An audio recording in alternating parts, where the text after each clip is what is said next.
Liverpool Fan in Japan. Hello YouTube, Liverpool Fan in Japan here, the Miyazaki man, Sai. It looks like the news of a new number 6 is ramping up. We might sign him this week, we might sign him next week, but it's incoming and I can't wait. This player is going to play alongside Wataru Man Mountain Endo. Wataru Endo, Iron Force of last season, don't discredit his name. Do you know how good you need to be to even win Liverpool's Player of the Month once in your lifetime? He turned up in the biggest games and shackled De Bruyne. Obviously Maka played in the deep lying role next to Endo on occasion as well. I know that people want McAllister to play further forward, but his progressive passing is very, very useful from deep. It could be a ploy. We've also seen Curtis Jones and Dominic Szoboszlai employed in tandem deep in that double pivot as well. It's clear that Arne Slot wants a technical ball player, not just a destroyer. You have to have something about you. Wataru Endo can break the lines with a progressive pass. Look at the highlight reels if you don't believe me. So many times he's played the pass into Dominic Szoboszlai, into McAllister, into Gravenberch, into prominent positions, into a Harvey Elliott. Similarly as well, Alexis, McAllister and Wataru Endo have turned over the opposition's attack and press to put us on the front foot, played Salah in, and 1-2 moments later, it's a goal. It's that kind of player that Liverpool need in the 6 system to be able to transition the ball from back to front, to play the ball, to play alongside laterals and verticals in a square position in the box. The box is no longer in the midfield with Trent inverting it into the bottom of the pivot alongside 2 players in front of him. The box is actually the 2 centre-backs, Virgil van Dijk, Ibu Konate, and the double pivot in front of him. One of them will transition into a further forward position, which makes an inverted diamond. I might show you later in the tactics board. In fact, I will do. So when you hear content creators, the media, Liverpool fan channel as well, just go, sign ZUBIMENDI, sign Allan Varela, he's a good number 6 as well. Sign Johnny Cardoso, sign Schulman, sign Yusuf Fofana, right? And Fofana is so limited, by the way. If you wanted Ibrahim Sangare, that's probably why you want Yusuf Fofana, right? Have you really seen him against top-notch opposition and how well he does under pressure? And not just the highlight reels? There's a reason he's going for so cheap, even with that year left on his contract. And I mean, like, literally, everyone's just reeling off names, right? Number 6 is Ederson, Wharton. Let's get them all in. Quality number 6 to replace Wataru Endo. They're all completely different players with completely different attributes who completely do a different function in a team and fit into Liverpool in different ways. Justify the why behind why you want it. Don't just say they're press resistant or comfortable possession. Show me the why and evidence it. So it's becoming more and more obvious what kind of player Arne Slot wants, and with the news by Orny bomber David Ornstein that Liverpool are closing on the market leading 6, the one that they've identified, it won't be from the Premier League. No matter how much Bruno Guimaraes fits the profile, and I mentioned him as an ideal signing, it won't happen. And Adam Wharton is a prospect of the highest calibre at Crystal Palace, but they won't sell him, and they put a £100 million price tag because they think he's got a potential ceiling as high as Moise Caicedo and Declan Rice. They've sold Michael Olise to Bayern Munich, and with Eberechi Eze now their main man alongside Adam Wharton and Mateta up front, I don't think they can afford to lose him, otherwise they'll derail the season. And at this stage as well, can they find an apt replacement even with that money? Who knows? It won't be from the Premier League, which also means João Gomez, who's established himself and shown that he can adapt to the Premier League and the demands, the new Douglas Luiz really, at Wolverhampton Wanderers, at Wolves. He has solidified their midfield and allowed them to play. He's an all-around player as well, but because not from Premier League, João Gomez is ruled out. And then you have Morten Frondrup, who I don't think is the calibre of passer and has a high enough potential in terms of the offensive transition and getting his body forward to really be on the radar. I could be proved wrong, but I don't think he's the one as well. And I'll give you thoughts on other names that are floating around, like Allan Varela, ZUBIMENDI and Angelo Stiller. But actually, one name that I really want to put prominence and highlight on is Maxence Caqueret. He's a total baller. He's a roaming playmaker from deep position, and he's flown under the radar, having played for Lyon all his career, and he's played through the French international youth setup from the under-16s all the way to the under-21s, and he's on the verge of breaking to the national team as well. He is a total baller from deep position, like a Curtis Jones from deep position. No matter how much that scares you, basically he gets the ball, moves it on, moves it to the next position, roams, makes himself available, and he's effective even in the forward lines as well, into the deep line playmaker role, up into the advanced playmaker role, into Mazzala side positions. He's a roaming playmaker, and I want to look at that profile as well. And I know some of the vocabulary like Mazzala, press resistant, passing through the lines, transitions, trequartista, Raumdeuter, all this kind of stuff is very, very technical jargon and lingo. So as advised in the comments, I will be making a Football 101 basic tactics from the point of view of the casual fan to help you understand what coaches are trying to do with the tactics, and I'll bring up the tactical board. In fact, I'll bring up multiple various formats of tactical boards to kind of explain the scenarios as well, from the coaching background, the sporting background as well. It's useful to understand the why behind certain variations of tactics, and it'll help you to understand some of the videos which have more advanced theory crafting and brainstorming as well. So that video will be coming up very, very shortly as requested, and I hope you find it very, very useful. And thank you so much for supporting as always. But yep, let's carry on with this particular video. But let's start with players that Liverpool have actually seen close up and in person and relatively recently, because we seem to sign players that play well against us, like Taki Minamino at RB Salzburg, scoring against us, and we signed him as well. And Alisson Becker and Salah at Roma, we saw how good they were in person, even though we beat them and knocked them out, and we signed them as well. With that in mind, there's 3 names. Johnny Cardoso at Real Betis, who had a breakthrough season last season at Real Betis because he really broke into the fore. He's an all-around player, great in terms of ball winning, dual statistics, under 25's top leading metric ball winner of that profile, and he's a bit about him to get up as well, but he really has to improve his overall games in those offensive positions, but he's good in a deeper role as well, and we saw him firsthand in the Real Betis friendly. And Michael Edwards and Richard Hughes probably know about him as well and know what he can do and his potential ceiling, as well as Ederson and Koopmeiners at Atalanta, because obviously we played Atalanta in the 2 legs in the Europa League last season. Koopmeiners is able to play in all 3 facets of the midfield, in attacking role, in a transitional line role, and in the number 6 role, though probably not as effective as number 6, but he's a multifaceted midfielder who Arne Slot has actually coached before. Now, he'd be an ideal one to fit in that multifaceted, versatile set of midfielders we have. Dominic Szoboszlai, Curtis Jones can play deep, Maka can play everywhere between the lines. Endo is actually very prominent going forward as well, because in the international team, captaining Japan, he playmakes as a box-to-box midfielder, getting his body up into the 8th position, winning the ball high up, pressing the deep line playmaker, putting himself into the 10th position as well, as he did against Fulham, to have to get a shot away, and he can actually hit a rocket, he can hit a bender. His shooting metrics is very, very accurate for the amount of shots he takes, and he's really good offensively in the air in set pieces as well. So don't discredit Endo by what you've seen under Jurgen Klopp's instructions, which is to win the ball, keep it simple, give it to a more athletic, dominant player in terms of ball playing, because Endo really needs to take that role upon himself in the Japan international team, and he's under instructions to play it simple with a slow pass ball to feet. But you'd imagine in Arne Slot's system, he'd be playing the kind of balls that Takefusa Kubo, that Kaoru Mitoma, that Ritsu Duan want in front of them, so they're on the front foot. And then when you look at Ederson at Atalanta, he is the prototype Brazilian ball player who's comfortable in every position from a deeper position, and it's with him and Koopmeiners dominating the Atalanta midfield against the opposition that they turned over Leverkusen in the final and absolutely strangleholded Liverpool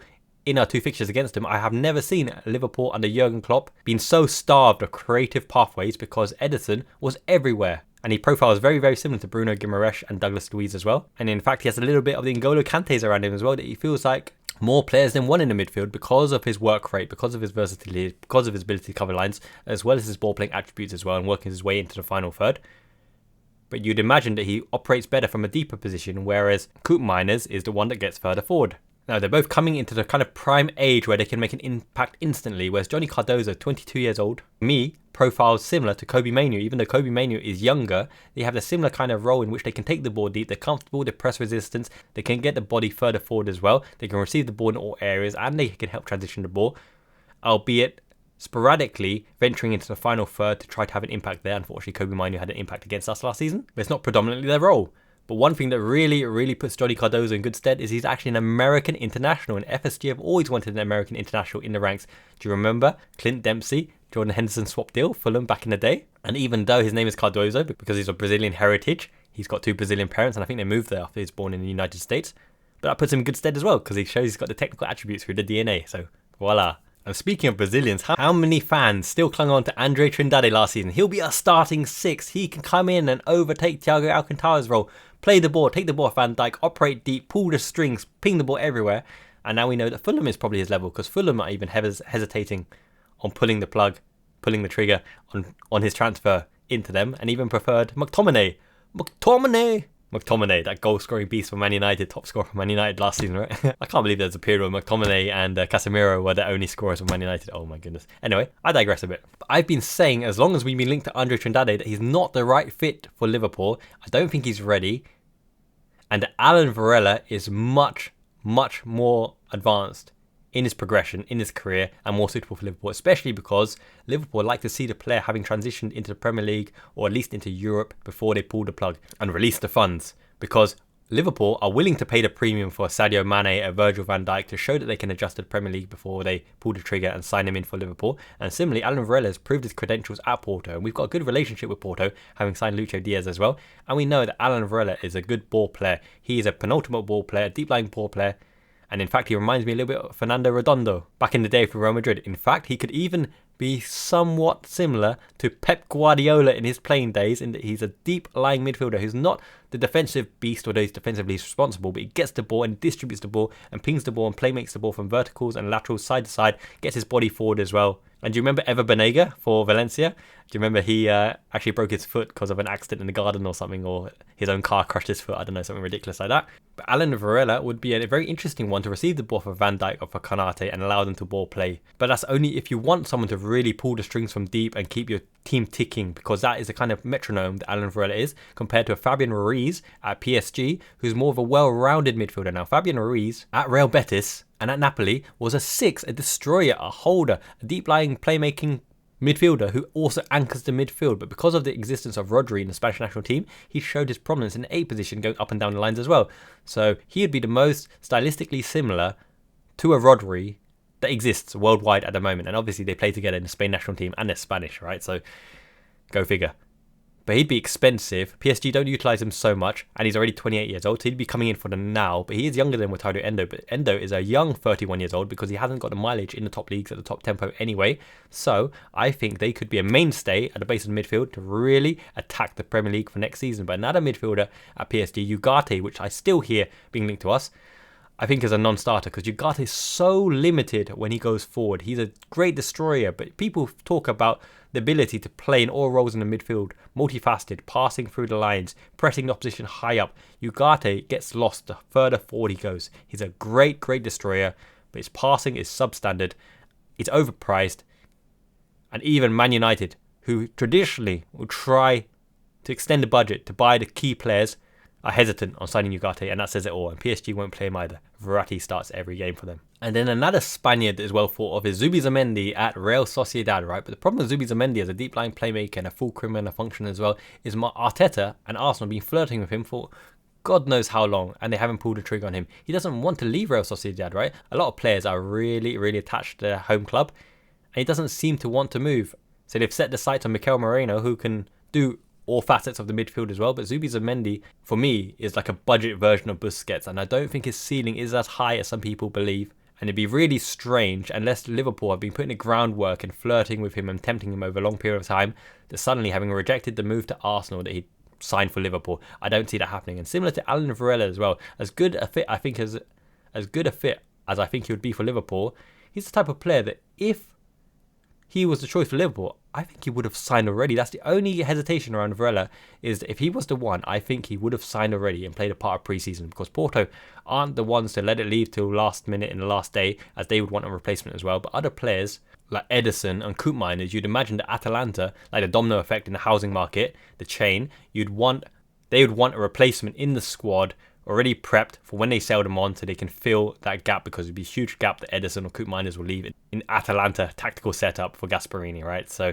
that's the kind of thing. So in my mind, with the Euros over, with the Olympics almost over, with the South American tournament, with all the tournaments over, and players looking to sign their replacements, now's the time to strike, and it looks like a technical baller at the base of the midfield is on Liverpool's agenda. And that brings me to Angelo Stiller, right? Angelo Stiller, who was coming through the Bayern Munich youth ranks as well, and signed for Hoffenheim and really established himself before moving on to Stuttgart. He is Wataru Endo's ultimate replacement, and that leads to a systematic fit, because we plucked Endo from the Bundesliga because he fulfilled a function that could contribute straight away to Liverpool, even though he needed to get up to speed. He didn't have a pre-season and needed to get up to speed with Premier League.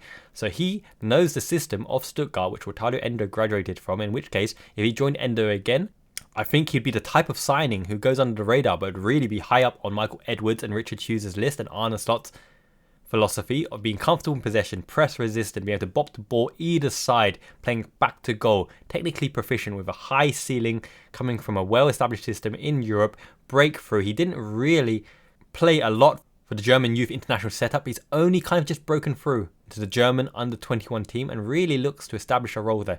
Now, whereas Maxence Caqueret has been a known quantity throughout the whole French youth age range because he started at under-16s, this guy, right, Stiller, is only yet coming to prominence. And sometimes the deep-lying playmaker, the deep-lying destroyer, the deep-lying versatile midfielder takes a while to really find their groove, and he could be a late bloomer. And at 23 years old, if we identify the attributes that really fit Slot's system, then he could be a dark horse for the signing and one that I'd put a lot of faith into because, yeah, he looks a good player to me. But as always, I'm so interested to know what you think Liverpool need in the 6th position. And do you fancy any of the names on this list, or do you think it's even someone out of the blue that we haven't been linked to at all? It'll be so interesting to see who Richard Hughes, Michael Edwards and Arne Slot have identified as Liverpool's prominent number 6 to play alongside our existing talented midfielders. So before we continue, make sure you smash a like in this video. It helps the video get seen as well. Subscribe if you haven't already. Lots of quality content coming up. I'm translating Wataru Endo's next chapter in the book very, very soon, as well as his video vlog series and his interactions with Arne Slot captured in Japanese media. And you know me, I love my kit, so without further ado, I've grabbed one here.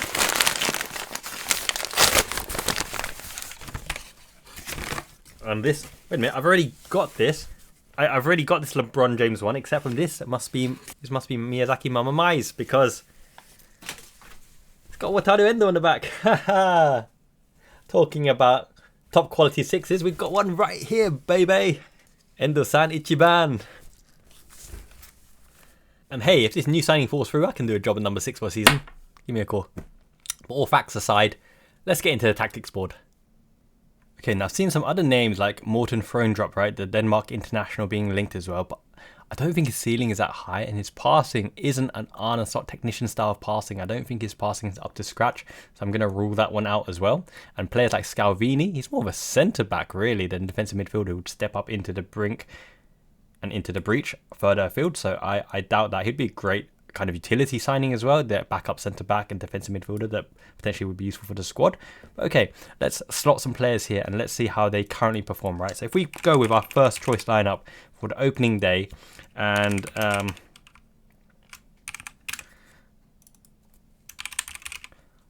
you could interchange Conor Bradley or Kwanzaa if you'd like. This is just for visual representation, okay? So you've got to imagine that this is probably the type of lineup that you're going to see on the opening day. I mean, Elliot could easily interchange with Szoboszlai, as could Lucho Diaz for Gakpo, or Diogo Jota as well for Núñez. Lots of versatility there, okay? So what people fail to understand is they think that Endo is just a destroyer, a tackler, a warrior who batters players, and Maka is better in this position.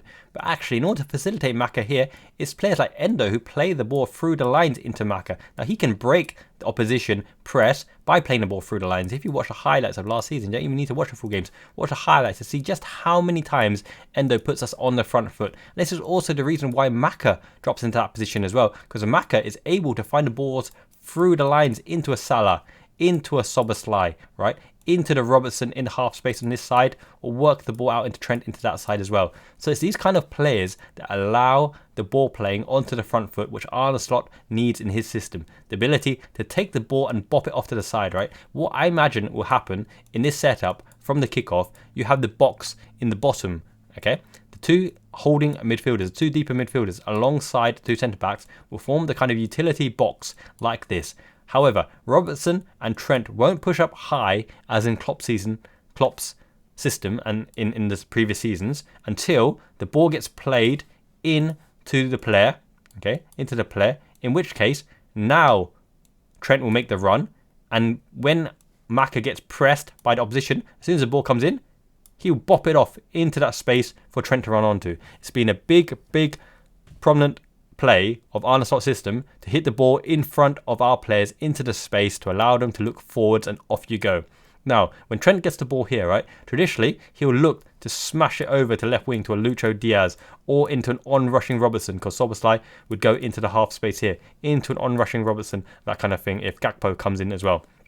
I think Arne Slot plays slightly differently, and it'll be interesting to see what the 6 will do in the system as well, because on many an occasion in pre-season, Arne Slot has asked his fullbacks to hit it back in, but not in front of the player, into the position where the player needs to run into. So let's say they're boxing him in, as you would, right? As you would box in. Trent would look to play the ball into this position. So what we're requiring from a number 6 is to get your ass, get your body, baby, up into the position, and off you go facing forward and play from there. So it's got to be a player that's comfortable in the half space position, maybe slightly deeper than the Mazzala 10 wide right position, because now you can either play your Salah in behind, you can play the slide ball to Núñez, or what Slot likes to do is keep shifting the ball. You don't see long switches under Arne Slot as often as you would with Jurgen Klopp to play the position and from there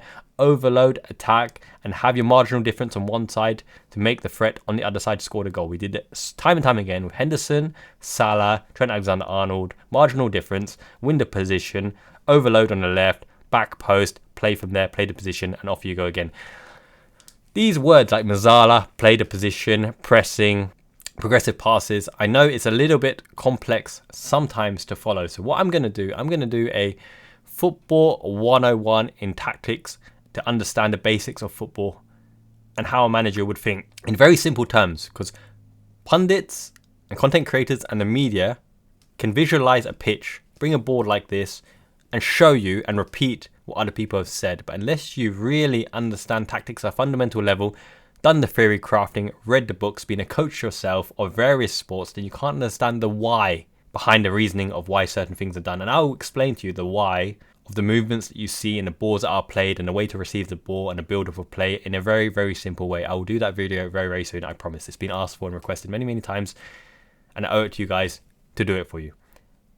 But I digress a little bit. Let's carry on with this particular video in terms of the number 6 and what they're expected to do. Okay, this is going to be a transitional number 6 who is able to push forward. Now, we already have that player in Trent Alexander-Arnold, except for the fact that he's not the most press resistant. He needs to be starting deeper to be looking forwards, as I mentioned many, many times. So he is not suitable for the number 6 role, even in a double pivot, because you take away so much of his attributes, which is to give him the ball in space as often as possible, and he will get the ball less in the 6th position and have less time on the ball in the 6th position than he would at right back. So he stays at right back for now. Now Maka can obviously do that, but defensively, maybe you don't want him there. You want him high up pressing, because he is a pressing machine as well. Argentinian, hot-blooded, ginger ninja in the right lights. Alongside Wataru Endo, who can also press into position, because Endo, when you overload the forward line, he's very reliable at recycling the ball as an outlet there. Also, people forgot that he wins the ball on the defensive transition when they are attacking us, wins the ball and plays us in again, and we've scored 3 goals from his quick winning of a ball, releasing our player who has now beaten the press because the ball's been overtaken by the press. The ball moves faster than a player or a person ever will. He retains the ball, turns over the ball, plays the ball, 1-2, goal. He has done that prominently last season again and again, and it's something that's absolutely crucial. That is what Klopp talked about when he says that getting in pressing, turning over the ball, winning the ball is the best playmaker you ever have, because straight away the press is broken, the shape is broken, opportunities are there. Opportunities exist in conflict, and when you win the ball, it's the biggest conflict there is, and with the gum shield in hand, he wins every conflict. That's an exaggeration, but he's a good player. Don't forget it. So the reason why an Ederson and Varela would be very, very useful, and I'm just going to remove some of the opposition players for clarity of view, okay? So an Ederson and Varela in this position is very interesting, because Ederson and Varela doesn't necessarily need to roam into these positions, but if he does roam into these positions, think of a Thiago Alcantara in terms of looking for that ball over the top into the running options, okay? He's not going to be the one, in my opinion, to slide rule the ball into a Nunes or over the top in that regard, but he's going to be distributing the balls to the places where Slot will have the patterns of play to really break down opposition, break down the low block. But he's not the most prominent here. I don't imagine him pushing up into that position as much. So what you'd have with Ederson and Varela is him going deeper, okay? Him splitting the lines with Virgil van Dijk and allowing Virgil van Dijk and Konate to progress forward, because he is the one who can distribute the balls into the short channels, into the short whips, very, very easy. And he can do the Endo ball as well, pressing into the opposition third, breaking that front press with a pass, because he's a baller. Defensively, he's solid and responsible, but not the best tackler, but I would say he's more defensively efficient than Alexis McAllister. And that's saying something, because if you have Wataru Endo and Varela at the back, I think you will be breaking that line again and again and allow McAllister to play in this position. Now that is interesting, because then you consider Maka a 10, he'll be competing with Soboslai Elliott, which isn't a bad thing, because you want strength and depth in that position and who can turn it on. Form is very important in a playmaking position. And if you look at a player like Rui Costa, right? Rui Costa for AC Milan, an ultimate playmaker who blows hot and cold, but when he's hot, he is red hot, and he will slide the ball through like silk. And another one that's been underrated, but not by the Real Madrid fans, is Jose Maria Guti, right? Guti is an absolute mustard player, love or hate, but you can't deny he is silk, and in terms of transitioning the ball as a playmaker, as a 10 behind the forward, he is very, very effective. And his touch and his vision, if not his work ethic was a bit garbage, but natural talent as a playmaker, he is different gravy as well. And I do think if you play a Maka or Elliott, they are more passing type of playmaker, where Szoboszlai is a running, physical, prowess type of playmaker who can run through the lines. You have some players like Martin Odegaard, unfortunately, and Jamal Musiala who can do both. Who can play make with the passing and play make with the ball at their feet, running and winging out of tight situations. But Szoboszlai can run into the channels, into the lines, as he did with the 1-2 with Salah, to get in to score the goals. If you have a player like Ederson and Varela pushing up into the midfield and penning the opposition in, I think you will be able to play the ball into a Szoboszlai, into these whips. Because what Arne Slot likes to do is get a player into these laterals, whether it's Nunes or Jota or Gakpo or Lucho Diaz or Salah. Players will prominently end up in this position to pull it back or look to shoot at the front post. Now that's something we didn't see under Jurgen Klopp, because Jurgen Klopp predominantly likes to get into this position and shoot a curler across goal and look for spillages, whereas Arne Slot really gets to the byline. This byline play is old school and very effective, but it's a Dutch philosophy that the Johan Cruyff absolutely masterminded in the dream team as well. And we'll see many a play of Nunes ending up in that position, and Diogo Jota ending up in that position, and even Dominic Szoboszlai, in my opinion, and Harvey Elliott, those two particular, ending up in that position, because Maka will be more transitional in up and down verticals. So whilst Varela facilitates that play, and Van Dijk and Konate probably offload the ball to Varela to play the ball through, I think with an Ederson, you'd see more lateral running as well. So Ederson would look to join into the half space positions alongside a Maka, alongside a Szoboszlai, alongside a Harvey Elliott, and get into those prominent positions, because his short ball playing game, he's Brazilian, so obviously he should be comfortable in all areas of the pitch, and his receiving, his visibility, his view, his dominance of the areas and verticals of the pitch alongside Koop Miners really is a reason why Atalanta strangled Liverpool in the fixtures against us, and they outplayed by Leverkusen in the final as well. But he's an all-around player. He's similar to Douglas Luiz, who's now signed right for Juventus from Aston Villa. And he profiles very similar to Bruno Guimaraes as well. So Ederson would be that type of player, because you've seen the prototype of Douglas Luiz and Bruno Guimaraes do it in the Premier League. So I think Ederson would have an advanced role to play and really roam into these kind of areas as well, which allows him to ball with Salah, because I think when Salah cuts inside to this vertical, Ederson or Szoboszlai would go outside, which allows Trent the freedom of the whole half space to dominate. If you're playing with a Conor Bradley,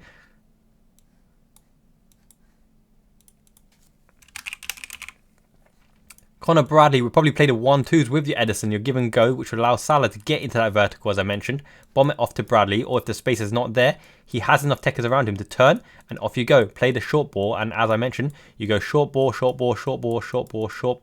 runner, square, deep position for shooting across Salah to the back post kind of thing as well. So there's many verticals that Ederson can find himself into, but I think it ultimately depends on what Arne Slot is looking to do. Is he looking for someone to join into the back line to play make the ball, in which case Ederson Varela makes sense? Is he looking for someone to go into these verticals, which is Ederson?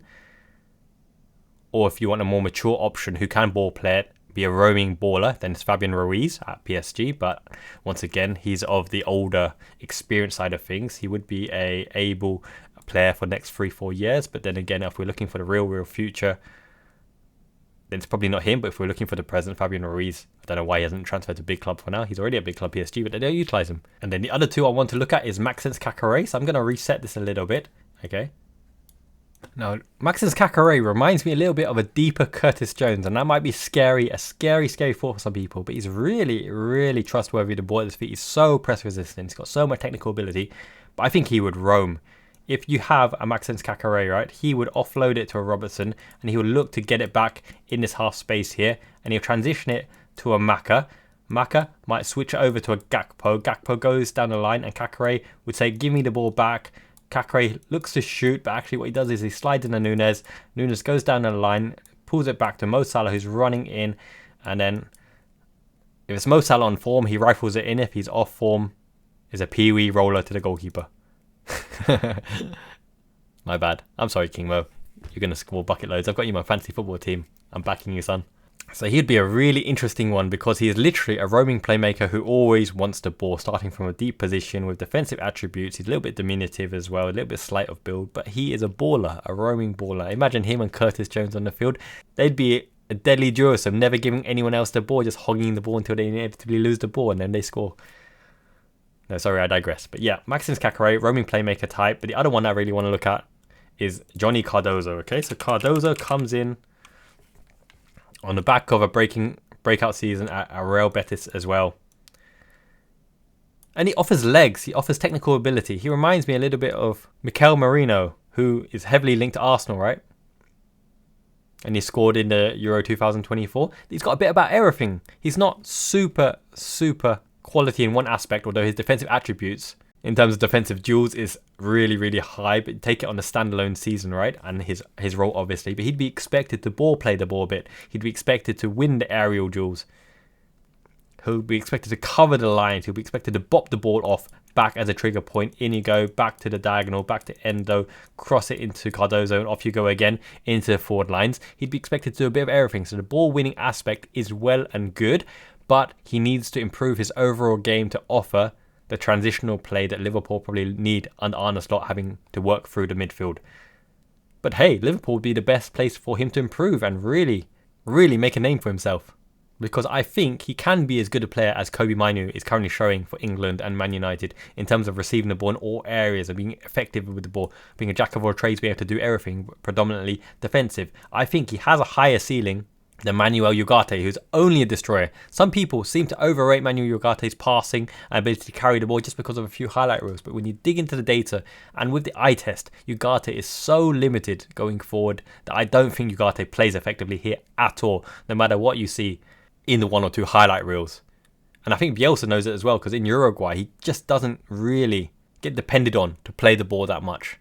If you want that type of player, it's a Fabian Ruiz or even a João Paulinho, who's now signed for Bayern Munich, because João Paulinho is actually really good at doing that aspect of the game, not just destroying it as well, but passing through the lines and getting his body up there, passing in the more prominent offensive positions as well. So hopefully you guys have found that video useful. Let me know in the comments below who you think Liverpool will sign in the 6th position. What type of 6 Liverpool will sign. And hey, transfer news aplenty, right? It's getting very exciting, guys. My goodness. Yatta, Saigo. Subarashi yato ne. Amazing. We are going to sign a player. It's been long overdue. Surely we've signed Rio Engo Moha, right? Great start.